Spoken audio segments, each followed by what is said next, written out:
The I-70 rest stop stood empty at 2 a.m., except for a single pickup truck with its door slightly ajar. From the depths of my collection, the Nightmare Maestro brings you a tale that proves the deadliest predators hunt in places we can't avoid. The endless stretch of I-70 through eastern Colorado devoured headlights like a hungry beast. Emma Matthews fought against the hypnotic pull of the white lines, her Toyota's engine humming a monotonous lullaby as the clock ticked past 2 a.m. The wedding invitation from her sister lay on the passenger seat, its cream-colored envelope now creased from the numerous times she'd second-guessed her decision to drive through the night. Her GPS had died an hour ago, the screen going black mid-route, leaving her with only old-fashioned mile markers and her dwindling alertness. Emma had laughed earlier when her sister warned her about driving this stretch alone. "Only truckers and coyotes out there at night," Kelly had said, her voice tinged with genuine concern.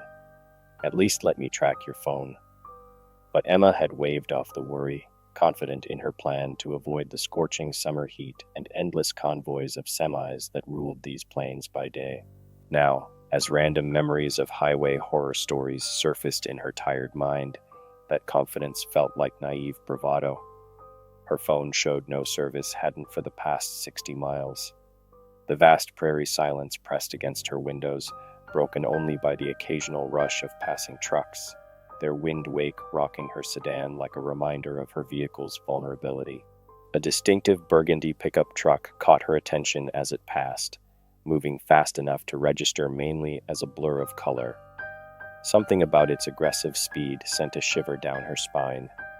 Emma watched its taillights shrink into the distance, accelerating as if late for something out here in the middle of nowhere. The first sign for the rest stop emerged from the darkness like a promise of civilization. 20 miles.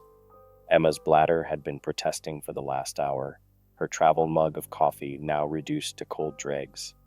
She'd passed 2 other rest stops already, their darkened parking lots and isolated locations triggering every self-preservation instinct she possessed. When the rest stop's lights finally appeared on the horizon, they shimmered like a mirage in the summer night.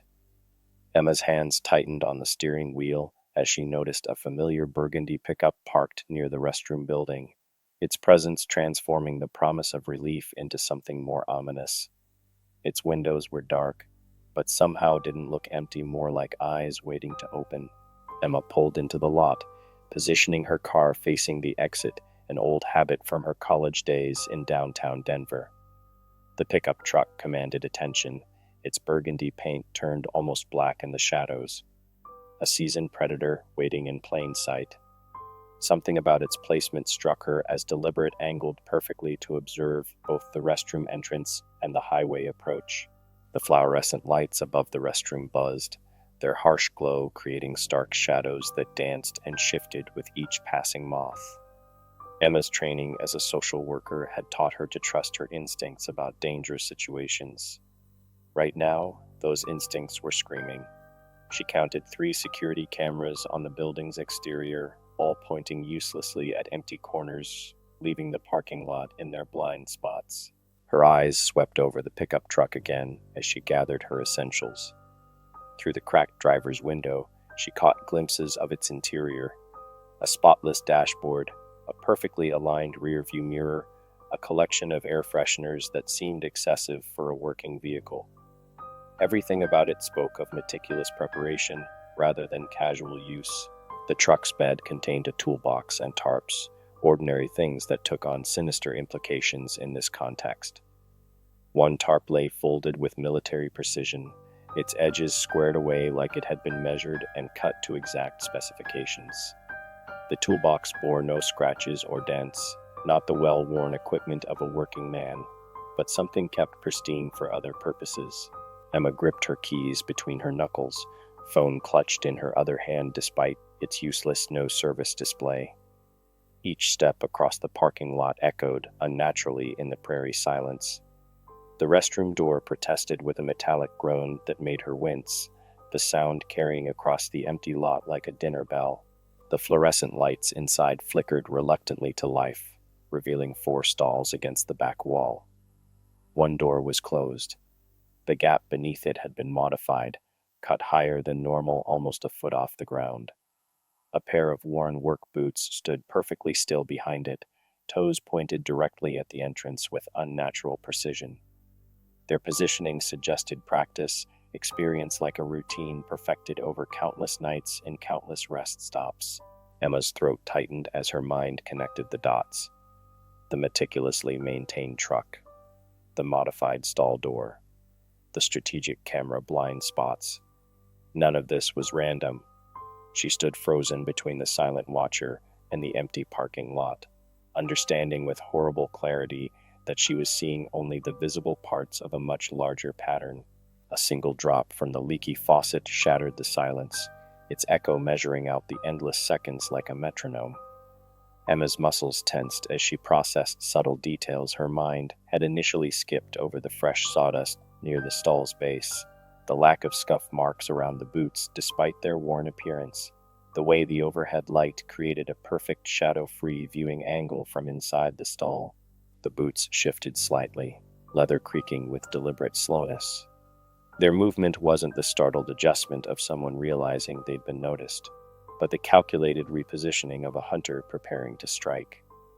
The stall door began to swing open with theatrical precision, each inch revealing more. Dark denim worn soft at the knees from long hours of waiting, a flannel shirt pressed and buttoned to the throat despite the summer heat, hands that looked too clean for the work his clothes suggested. His face emerged, last gaunt features arranged in what might have been a smile, if smiles were designed by someone who'd only read clinical descriptions of human expressions.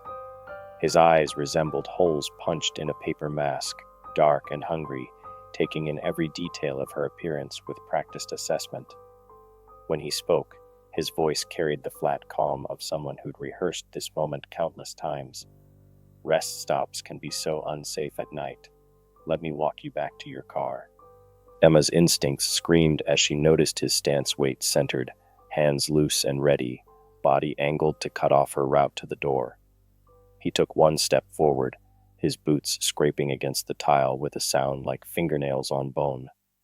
The movement was smooth, practiced, the stride of someone who'd perfected the art of closing distance without appearing threatening until it was too late. She bolted through the door into the parking lot, the night air hitting her lungs like ice water. The scene had transformed in her brief absence. The pickup's driver's door stood fully open now, interior light spilling across a leather duffel bag placed with precision on the gravel. The bag's zipper caught the fluorescent light, revealing glimpses of meticulously organized tools inside. A rope coiled with professional precision lay beside it, its length suggesting forethought rather than utility. The bathroom door opened behind her with the same deliberate slowness as the stall.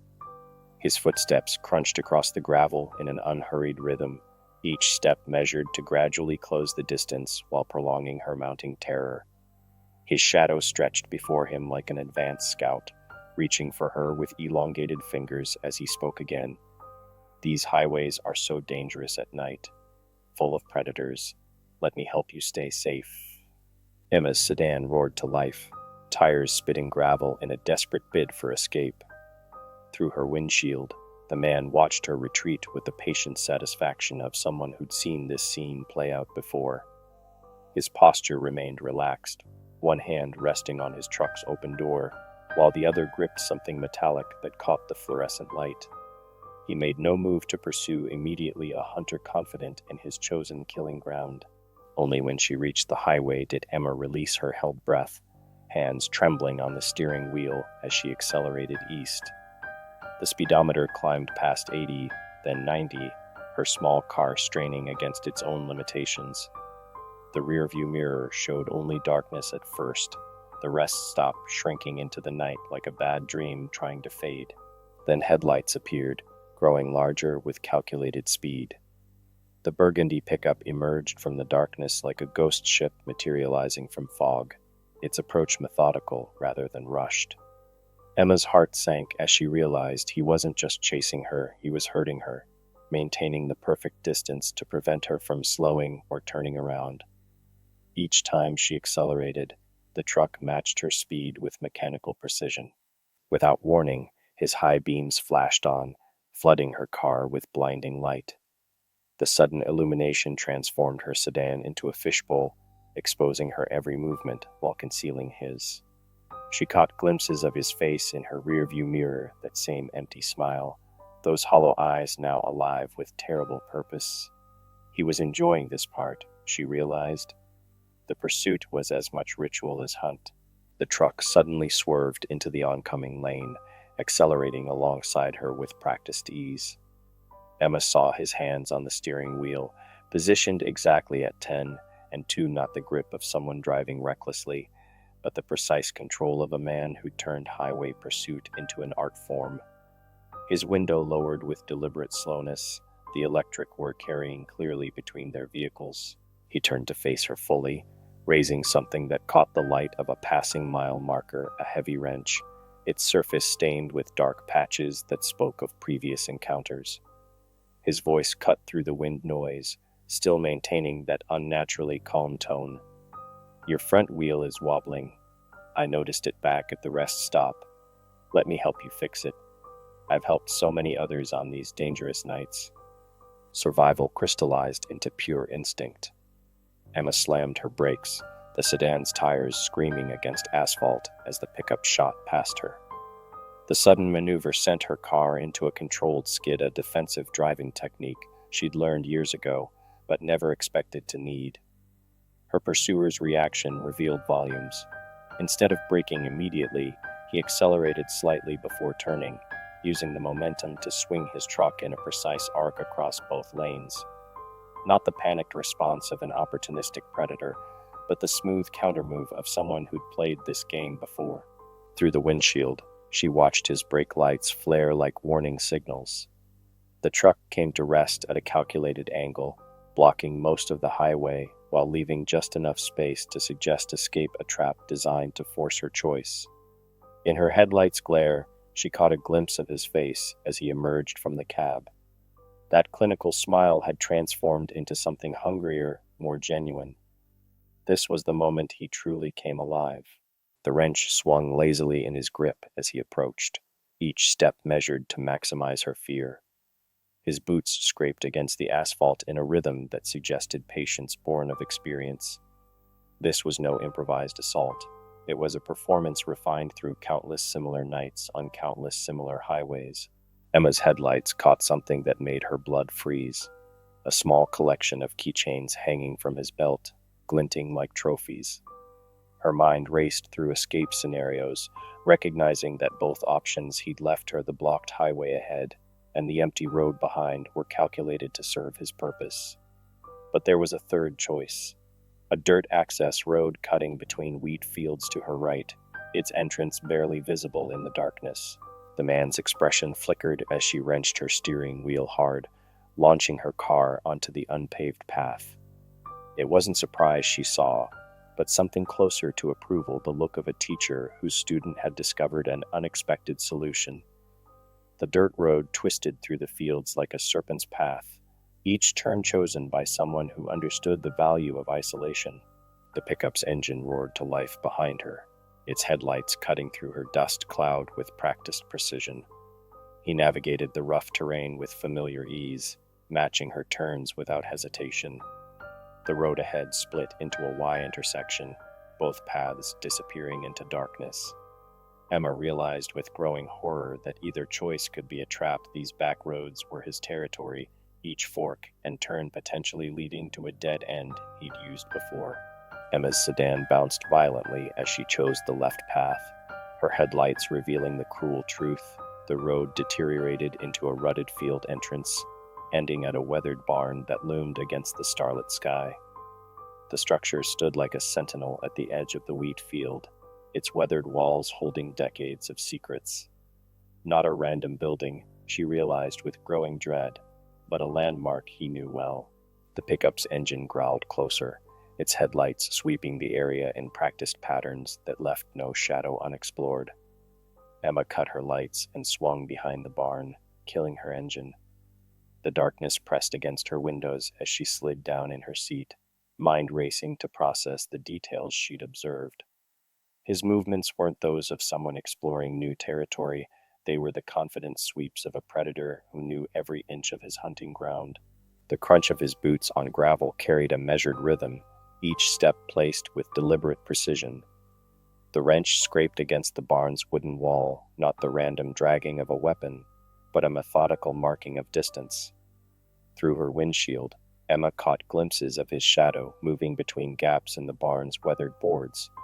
He hummed tunelessly as he circled her vehicle, the sound carrying an almost childlike quality that made it infinitely more terrifying. His voice drifted through the night air, still maintaining that professional calm. Your car's making a concerning noise. Timing belt, maybe. I've fixed that problem for others before. Right here, as a matter of fact. The casual admission sent ice through Emma's veins. This wasn't just a chance encounter. This barn, this field, this entire section of back road was part of his established pattern. The wrench tapped against her trunk, then her passenger window, not random strikes, but precise points of structural weakness. Emma's phone screen illuminated her face as she tried again for a signal, catching a glimpse of something that made her blood run cold. Scratch marks on the barn wall beside her car, dozens of them, some old enough to have weathered gray, others fresh enough to show bare wood. A sudden flash of insight hit her as his wrench hovered near her window. The barn's opposite side had to face the highway, where passing trucks might see headlights, where witnesses might notice something amiss.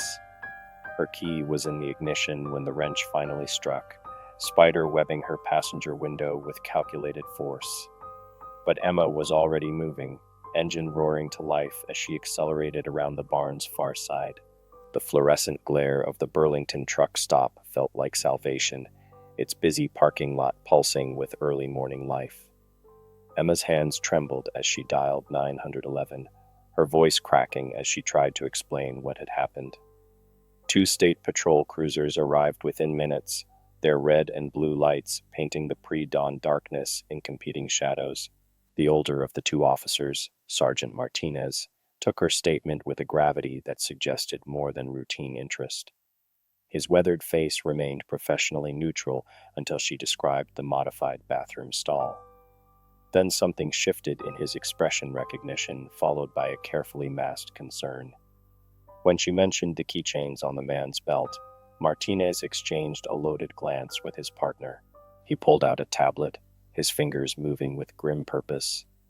"Ma'am, I'm going to show you some images. Take your time." The first photo showed the burgundy pickup at a different rest stop, timestamped from 3 weeks ago. Another from 2 months back, 6 months, a year, always at night, always positioned with the same tactical precision near the restrooms. The truck's license plate changed in each image, but certain details remained constant: the meticulously clean exterior, the perfectly aligned mirrors, the multiple air fresheners. "We've been tracking him for years," Martinez explained, his voice carrying the weight of too many similar interviews. "He's methodical, studies the cameras, modifies the stalls, learns every back road and potential escape route. The scratches you saw on that barn, we found similar markers at other sites across 3 states.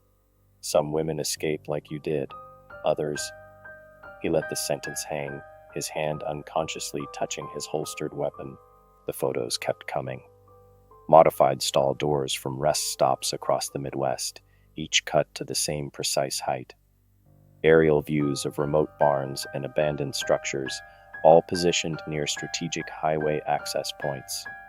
Emma recognized the tactical logic behind each location: places where a victim's headlights might be visible from the highway, but screams would be swallowed by the prairie wind. "The hardest part," Martinez continued, studying her reaction, "is that he adapts, changes his pattern just enough to stay ahead. Different plates, different routes, but always the same methodology. He's patient, studies each location until he knows every approach, every escape route, every blind spot. The rest stops are just his interview rooms where he evaluates potential targets." 3 days later, Emma stood in her sister's wedding photos, smiling while her eyes constantly scanned the crowd. Her testimony joined a growing file of similar reports, each adding another piece to a pattern stretching across America's highway system. She still drives for work, but never alone and never at night. Each rest stop she passes triggers the memory of that clinical smile, those hollow eyes, that carefully maintained truck waiting in the shadows.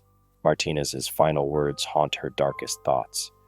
He's still out there, watching and waiting, because he knows the terrible truth sooner or later, everyone needs to stop. Everyone gets tired. Everyone trusts that a well-lit public place means safety, and he'll be there, practicing his routine, perfecting his technique, waiting for the next set of headlights to turn into his rest stop. If tonight's tale left you checking your rearview mirror and reconsidering those late-night rest stops, remember some of the darkest stories are the ones that could happen to anyone. Share your own highway horror stories in the comments below, or tell us about the times you trusted your instincts and avoided becoming part of someone else's hunting grounds. For more tales that expose the horrors hiding in plain sight, don't forget to subscribe to the Nightmare Maestro and activate those notifications. Every rest stop has its secrets, every highway its predators, and I have countless more stories that will make you question the safety of familiar places. Until next time, drive safely, and never assume you're alone on these dark highways.